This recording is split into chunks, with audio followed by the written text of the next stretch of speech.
গণিত প্রথম বর্ষের সুপ্রিয় শিক্ষার্থীবৃন্দ, আসসালামু আলাইকুম। আশা করি তোমরা সকলেই ভালো আছো।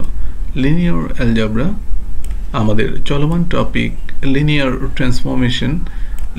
ট্রান্সফরমেশনের উপর আজকে লেকচার 3।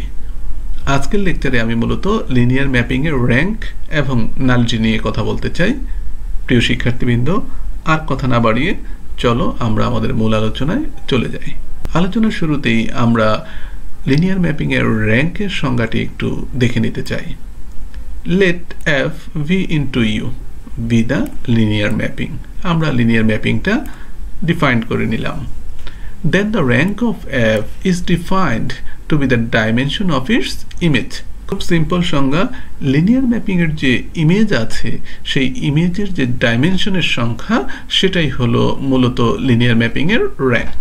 প্রিয় শিক্ষার্থীবৃন্দ, আমি আশা করি তোমাদের সকলেরই লিনিয়ার ম্যাপিং এর ইমেজের যে সংজ্ঞা আছে সেটি মনে আছে। আমরা কাকে লিনিয়ার ম্যাপিং এর ইমেজ বলেছিলাম? আমরা বলেছিলাম যে লিনিয়ার ম্যাপিং এর আউটপুটের যে সেটটা, সেই সেটটা হলো লিনিয়ার ম্যাপিং এর ইমেজ। আজকে আমরা বলতে চাচ্ছি এই ইমেজের যে ডাইমেনশনের সংখ্যা, এই ইমেজের যে ডাইমেনশন, এই ডাইমেনশনের যে টোটাল সংখ্যা, এই সংখ্যাটাকেই আমরা আসলে র্যাঙ্ক নামে অভিহিত করতেছি। কার র্যাঙ্ক? লিনিয়ার ম্যাপিং এফ এর র্যাঙ্ক। তাহলে খুব সিম্পলি আমরা সংজ্ঞাটা বলে ফেললাম যে আমরা লিনিয়ার ম্যাপিং এর ইমেজ বের করব, তার যে ডাইমেনশন সংখ্যা, সেই ডাইমেনশনের সংখ্যাটাকে আমরা মূলত র্যাঙ্ক অফ এফ বা র্যাঙ্ক অফ লিনিয়ার ম্যাপিং নামে অভিহিত করি। তো চলো আমরা ছোট্ট একটি এক্সাম্পল যদি একটু দেখে নেই, তাহলে আমাদের বুঝতে অনেক বেশি সুবিধা হবে। Let F R cube into R cube be the transformation defined by. কিভাবে আমাদের ফাংশনটা কাজ করে সেটা আমাদেরকে এখানে বলে দেওয়া হয়েছে, বা লিনিয়ার ম্যাপিংটা কাজ করে বা লিনিয়ার ট্রান্সফরমেশনটা কাজ করে সেটা আমাদেরকে এখানে বলে দেওয়া হয়েছে। F of X Y Z equal to X comma Y comma 0। আমরা আমাদের মেশিনের ভিতরে যাই ইনপুট দিই না কেন, সে আউটপুট হিসেবে কি দিবে? তার থার্ড কম্পোনেন্টকে 0 আকারে আমার কাছে দিবে। আর ফার্স্ট দুইটা কম্পোনেন্ট অ্যাজ ইউজুয়াল আমরা যা ইনপুট দিব ঠিক তাই ব্যাক করে দিবে। তুমি যদি একটু খেয়াল করো, দেখো এখানে এক্স যদি তুমি ইনপুট হিসেবে দাও তাহলে তুমি কিন্তু এক্সই ব্যাক পাবে। ওকে, তুমি যদি ওয়াই ইনপুট হিসেবে দাও তাহলে কিন্তু তুমি ওয়াই ব্যাক পাবে। কিন্তু তুমি জেড ইনপুট হিসেবে যখন দিবে তখন কিন্তু তুমি কি ব্যাক পাচ্ছ? 0 ব্যাক পাচ্ছ। তাহলে আমাদের আউটপুটের সেটটা হলো এক্স ওয়াই 0। এই আউটপুটের সেটটাকে কিন্তু আমরা বলতে চাচ্ছি কি? ইমেজ। তাহলে আমরা এক্স এর বদলে কি লিখলাম? এ, ওয়াই এর বদলে কি লিখলাম? বি। বাট থার্ড কম্পোনেন্ট আমি যাই ইনপুট দিই না কেন, এটা কনভার্ট হয়ে কি হয়ে যায়? 0। তাহলে আশা করি আমরা ইমেজ অফ এফ এর সেটটা বুঝতে পেরেছি। এখন তুমি কি করবে? তুমি এই যে ইমেজ অফ এফ এর যে সেটটি আছে এ বি 0, এই পয়েন্টগুলোর যে সেট, তুমি এই পয়েন্টগুলো সেটের বেসিস বের করবে। আর বেসিসে মোট ভেক্টরের সংখ্যাই হলো কি? তার ডাইমেনশন। এই ডাইমেনশনকেই মূলত আমরা এফ এর র্যাঙ্ক নামে অভিহিত করি। তো আমরা দেখো এখানে ইমেজ অফ এফ এর ডাইমেনশন আমরা এখানে লিখেছি কত? 2। তো এটা কিভাবে ম্যাথমেটিক্যালি তুমি পাবে 2, সেটা আমরা পরবর্তী অংশে আলোচনা করব। এখানে আমি প্রাথমিক একটা নলেজ দিতে চাই যে আমার যে বিন্দুগুলো পাবো সেই বিন্দুগুলোকে যদি ইচলন আকারে যদি নেই, আমার বিন্দুগুলোকে আমি কোথায় খুঁজতেছি? আমি যদি সবগুলো একটু মুছে ফেলি, আসলে এই ইমেজ অফ এফ এর এই সেটটার বিন্দুগুলো নিয়ে আমি কথা বলতে চাই। এই ইমেজ অফ এফ এর বিন্দুগুলোকে ইচলন ফর্মে যদি আমি নিয়ে আসতে পারি, সেখানে ইন্ডিপেন্ডেন্ট যে পয়েন্টগুলো থাকবে তাদের মোট সংখ্যা কি হবে? আমাদের ডাইমেনশন হবে, বা ওই পয়েন্টগুলো নিয়ে আমাদের ইমেজ অফ এফ এর বেসিসটা গঠিত হবে। আমি একটু উদাহরণ দেই, এটা কিন্তু প্রাথমিক আলোচনা। কিভাবে ম্যাথমেটিক্যালি তুমি এটা বের করবে আমি কিন্তু পরবর্তী অংশে অবশ্যই তোমাকে বুঝিয়ে দিব। তাহলে তুমি দেখো ইমেজ অফ এফ থেকে যদি একটি পয়েন্ট নাও 1 2 0, আমি যদি জিজ্ঞাসা করি যে এই পয়েন্টটা ইমেজ অফ এফ এ আছে কিনা, উত্তর হলো ইয়েস, কারণ তার থার্ড কম্পোনেন্ট কত? 0। ফাইন।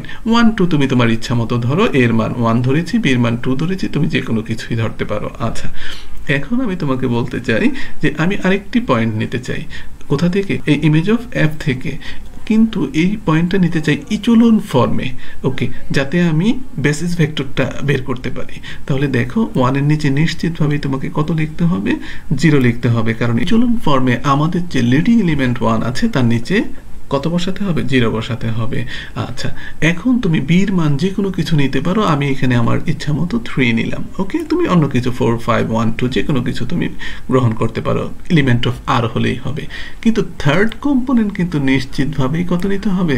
0 নিতে হবে, কারণ আমরা জানি যে আমাদের থার্ড কম্পোনেন্ট যাই দেওয়া হোক না কেন সে কনভার্ট হয়ে কি হয়ে যাচ্ছে? 0 হয়ে যাচ্ছে। আশা করি তুমি আমার কথা বুঝতে পেরেছো। এখন আমরা ইমেজ অফ f থেকে আরেকটি পয়েন্ট নিব। এখন আমরা যদি আরেকটি পয়েন্ট নেই, আমরা এর মান তো নিশ্চিতভাবেই 0 নিতে হবে। কেন? ইচলন ফর্মটাকে ঠিক রাখার জন্য, কারণ এই যে লিডিং এলিমেন্টটা আছে ফার্স্ট রো এর, এই লিডিং এলিমেন্টের নিচের এলিমেন্টগুলো সব কি হবে? 0 হবে। তাহলে আমাদের সেকেন্ড রো এর যে লিডিং এলিমেন্টটা আছে 3, আমরা এক্সাম্পল হিসেবে 3 নিয়েছি, তার নিচের এলিমেন্টটা অবশ্যই কত হতে হবে? 0 হতে হবে, না হলে ইচলন ফর্মটা তৈরি হবে না। ফাইন, এখন তুমি দেখো আমাদের থার্ড কম্পোনেন্ট কত হবে? আমাদের থার্ড কম্পোনেন্ট তোমাকে অবশ্যই কত দিতে হবে? 0 দিতে হবে। ওকে, আচ্ছা, তাহলে তুমি কি আর কোনো পয়েন্ট নিতে পারো কিনা? ওকে, এই ইমেজ অফ f থেকে আর কোনো পয়েন্ট নিতে পারো কিনা? তুমি যেই পয়েন্টই নেও না কেন, যদি চলন ফর্মে রাখতে হয় তাহলে এই 1 এর নিচে এই যে 1, তার নিচে এটাকে 0 দিতে হবে। এই যে 3 লিডিং এলিমেন্ট, তার নিচে এটাকে 0 দিতে হবে। আর তোমার সূত্র অনুসারে তোমার থার্ড কম্পোনেন্ট অলওয়েজ 0 হবে। ওকে, আমি বোঝাতে চাচ্ছি যে এরপরের এলিমেন্টগুলো যদি তুমি নিতে হয় ইমেজ অফ f থেকে ইচলন আকারে, তাহলে কিন্তু সবগুলো কি আসতেছে? 0, 0, 0 আসতেছে। যেহেতু এখানে আমরা একবার 0, 0, 0 নিয়েছি, তাহলে আসলে আর নেওয়ার কোনো সুযোগ নেই। এটা আমি বোঝানোর জন্য এটা লিখলাম। আচ্ছা, এখন তুমি দেখো তোমার যে ম্যাট্রিক্সটা তৈরি হয়ে গেল, এই ম্যাট্রিক্সটা কেমন আছে? ইচলন ফর্মে আছে। এই ইচলন ফর্মে যদি থাকে তাহলে কি এই ভেক্টরগুলো কি লিনিয়ারলি ডিপেন্ডেন্ট না ইন্ডিপেন্ডেন্ট? এটা যদি আমি তোমার থেকে জিজ্ঞাসা করি, পূর্ববর্তী লেকচারগুলোতে কিন্তু আমরা ডিপেন্ডেন্ট ইন্ডিপেন্ডেন্টের ব্যাখ্যা দিয়েছি। সেই ব্যাখ্যা থেকে তুমি আমাকে বলতে পারো এখানে 0, 0, 0 রো থাকাতে আমাদের ভেক্টরগুলো কি লিনিয়ারলি ডিপেন্ডেন্ট? আর যদি লিনিয়ারলি ডিপেন্ডেন্ট হয় তাহলে কিন্তু তারা বেসিস ভেক্টর গঠন করে না। ওকে, তাহলে আমি যদি এই 0, 0, 0 রোকে যদি বাদ দিয়ে দিই, তাহলে যে দুটো ভেক্টর আছে বা যে দুটো পয়েন্ট আছে তারা কিন্তু লিনিয়ারলি ইন্ডিপেন্ডেন্ট। আর যেহেতু তারা লিনিয়ারলি ইন্ডিপেন্ডেন্ট, তারা basis vector. Car basis vector? Image of f এর বেসিস ভেক্টর। আর আমরা মোট কয়টি বেসিস ভেক্টর পেয়েছি? 2টি। আর তুমি জানো ডাইমেনশনের সংজ্ঞা হলো যে বেসিসে মোট ভেক্টরের সংখ্যা। তাহলে তুমি দেখো এই ইমেজ অফ f এর ডাইমেনশন হবে কত? 2। তাহলে আমাদের র্যাঙ্ক হবে কত? f এর র্যাঙ্ক হবে কত? f এর র্যাঙ্ক হবে 2। এটা আমরা আমাদের যে বেসিক নলেজ আছে তার মাধ্যমে আমরা করলাম। পরবর্তী অংশে অবশ্যই কিভাবে ম্যাথমেটিক্যালি একটি সমস্যার র্যাঙ্ক তুমি কিভাবে বের করবে সেই পদ্ধতি আমরা দেখিয়ে দিব। তো চলো আমরা আমাদের পরবর্তী সংজ্ঞায় চলে যাই। প্রিয় শিক্ষার্থীবৃন্দ, আলোচনার এ পর্যায়ে আমরা লিনিয়ার ম্যাপিং এর নালিটির সংজ্ঞাটি একটু দেখে নিতে চাই।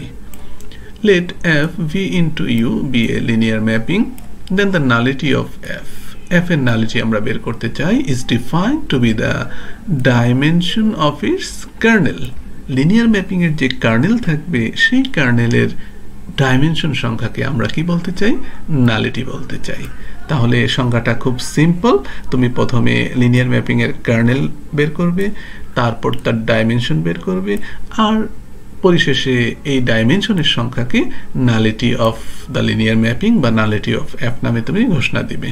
প্রিয় শিক্ষার্থীবৃন্দ, আমি আশা করি পূর্ববর্তী ভিডিও লেকচার দেখে তুমি লিনিয়ার ম্যাপিং এর কার্নেল সম্বন্ধে স্পষ্ট ধারণা নিয়েছো। আমি আলোচনার সুবিধার্থে আবারও যদি কার্নেল f এর সংজ্ঞাটা বা লিনিয়ার ম্যাপিং এর কার্নেলের সংজ্ঞাটা যদি তোমাকে একটু স্পষ্ট করে দেই, যে ডোমেইনের শেষকল বিন্দুর সেট, তাহলে আমাদের ডোমেইনটা কি v, তাহলে v এর শেষকল বিন্দুর সেট যাদের ফাংশনাল ভ্যালুটা কত? 0। তো চলো আমরা এক্সাম্পলটা যদি দেখি, তাহলে আশা করি তুমি টোটাল বিষয়টি আরো বেশি সহজেই বুঝতে পারবে। Let f r cube into r cube be the transformation defined by, আমাদের লিনিয়ার ম্যাপিংটা কিভাবে ডিফাইন করা হচ্ছে বা আমাদের মেশিনটা বা আমাদের ফাংশনটা কিভাবে কাজ করে এখানে বলা হয়েছে f of x y z equal to x y 0। ওকে, তাহলে তুমি জানো যে ডোমেইনের শেষকল বিন্দুর সেট যাদের ফাংশনাল ভ্যালু কত হবে? 0 হবে। তাহলে তুমি দেখো যে ডোমেইনের কোন কোন বিন্দুর ফাংশনাল ভ্যালু 0 হয়। আমি যদি তোমাকে বিষয়টি আর একটু স্পষ্ট করি, তুমি যদি x ইনপুট হিসেবে দাও তাহলে তুমি আউটপুট হিসেবে কি পাও? এক্স পাও।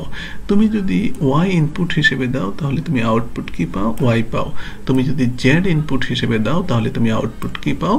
0 পাও। কিন্তু আমরা বলেছি যে আমাদের ফাংশনাল ভ্যালু কত হতে হবে?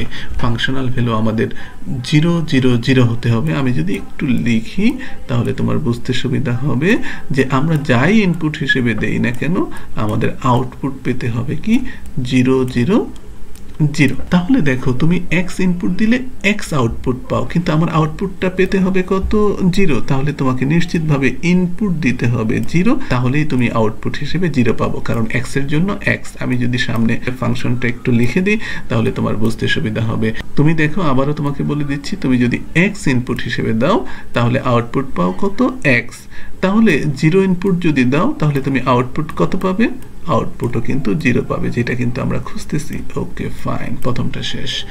ওকে, এবার দ্বিতীয় কম্পোনেন্টের কথায় আসি, যে তুমি যদি দ্বিতীয় কম্পোনেন্ট ওয়াই দাও তাহলে আউটপুট হিসেবেও দ্বিতীয় কম্পোনেন্ট ওয়াই থাকে।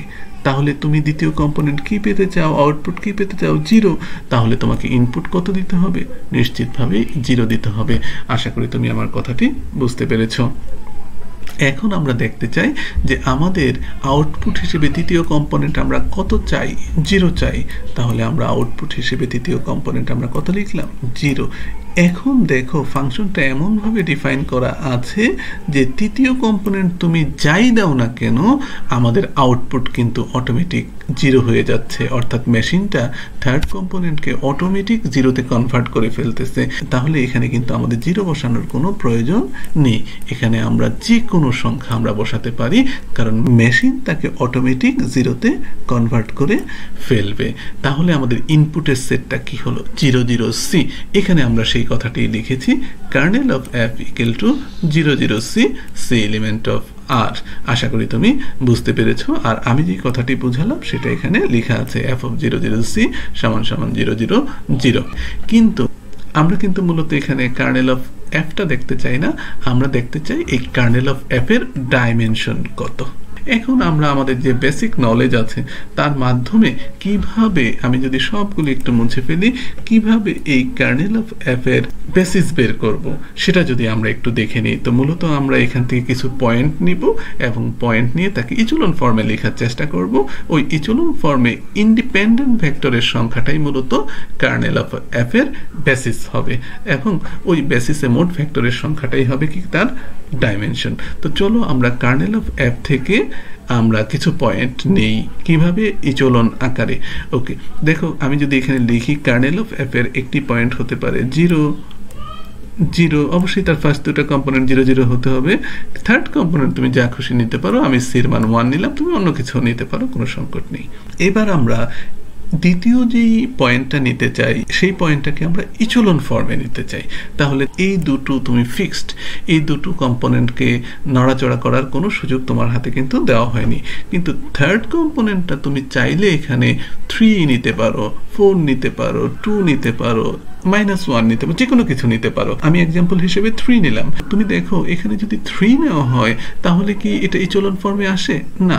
ইচেলন ফর্মে আসতে গেলে তোমাকে এখানে কত নিতে হবে? এই 3 কিন্তু তুমি নিতে পারবে না। তোমাকে নিতে হবে কত? এই 3 এর বদলে মূলত এখানে নিতে হবে কত? 0। তাহলে কিন্তু এখন আমাদের এটা কিন্তু ইচেলন ফর্মে আসে, যে আমাদের লিডিং এলিমেন্ট হয় 1, তার নিচে কিন্তু তুমি 0 নিয়েছো। এখন আমি যদি জিজ্ঞাসা করি যে এই পয়েন্টটা আমাদের কার্নেলে আছে কিনা, উত্তর হলো আছে। কেন আছে? কারণ প্রথম দুটো এলিমেন্ট 0। আমি যদি জিজ্ঞাসা করি যে এই পয়েন্টটা আমাদের কার্নেল অফ এফ এ আছে কিনা, উত্তর হলো আছে। কেন? আমাদের এই প্রথম দুটা এলিমেন্ট কত? 0 0, কারণ এটাই তার বৈশিষ্ট্য। থার্ড কম্পোনেন্টটা যেমন খুশি নেওয়ার সুবিধা আমাদের দেওয়া হয়েছে। আমি এখানে ইচেলন ফর্ম মেলানোর জন্য 1 এর নিচে কত নিয়েছি? 0 নিয়েছি। আশা করি তুমি বুঝতে পেরেছো।